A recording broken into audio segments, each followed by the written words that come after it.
ازيكم عاملين ايه؟ يا رب تكونوا بخير. تعالوا نعمل صينيه بطاطس باللحمه الضاني. اول حاجه هقطع البطاطس، ولا تبقى تخينه ولا تبقى رفيعه، اللي هو كده. هخلصها واجيلكم. هنا قطعت البطاطس، برضك الفلفل هقطعها بس على نصين وخلاص كده، لان الفلفل بيستوي بسرعه غير البطاطس واللحمه. وطبعا بحب السبايسي فهسيبه زي ما هو. هنبهر بقى الخضار. هنا معايا دوت توم بودر انا كنت عاملاه، ومعايا فلفل اسمر وكمون و سماق. لو انتم ما عندكمش خلاص، يعني لو عايزين تستغنوا عنه تمام، بس انا متوفر عندي. وطبعا حبة ملح، وهحط السبع بهارات وبصل بودرة وشوية قرفة. القرفة على فكرة بتخلي الاكل طعمه جميل ومميز. وهحط بس معلقة زيت وهقلب كله مع بعض. ثواني، هقلب بقى الحاجات دي كده كلها مع بعض. هنا قلبتهم كويس. هنزل بقى باللحمه الضاني. ديت كانت كتف بتاع خروف، فانا كنت متبلاها من قبل كده.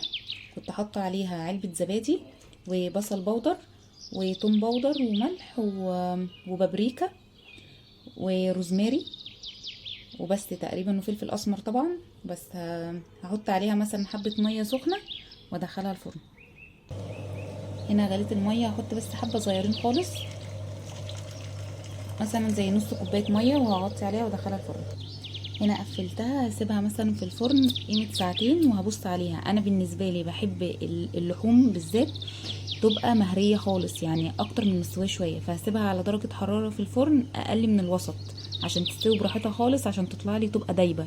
انتوا حابينها نص سوا خلوها ساعتين وكلوها عادي. انا ممكن اخليها 3 ساعات، 3 ساعات ونص، لان انا بحبها دايبه. انتوا ممكن تختلفوا عني عادي، بس فوريها لكم لما تطلع من الفرن ان شاء الله. ونسيت برضو اقول لكم حاجه، قبل ما تدخلوها الفرن حطوها على العين عادي، بس اول ما تغلي كده دخلوها الفرن، بحيث ان انتوا ايه تستعجلوا من السوا بتاعها عشان ما تفضلش قاعده في الفرن كتير. اول ما تديني كده اول غلوه على البوتاجاز هحطها في الفرن على طول. دي بعد ما طلعت قعدت في النار بالظبط ساعتين ونص، ساعتين وربع. كنت مغطيه عليها وموطيه النار عليها، وربع ساعه شلت الفويل وخليتها على درجه حراره عاليه وشغلت الشوايه. تمام. البطاطس طبعا دايبه خالص عشان انا مولعه عليها من بدري. ثواني، هي سخنه.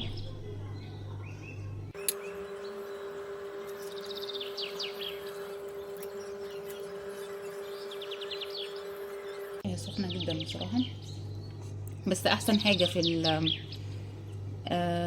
يعني في اللحمه اللي هي بتبقى الضاني او الحاجه كده، ان انتوا تعملوها وتدخلوها الفرن، وانتوا ما بتحبوش اصلا طعم الخروف او الحاجات دي. انا ما بحبش الطعم ده، فلما بعملها بالطريقه اللي هي بتاعه الفرن دي، يعني بتودي الطعم اللي هو بتاع الدهن والحاجات الوحشه دي. بس وعملت جنبها رز بشعريه وشويه سلطه، بس الرز لسه على النار. وخطواتها يعني سهله جدا. يا رب تكونوا استفدتوا.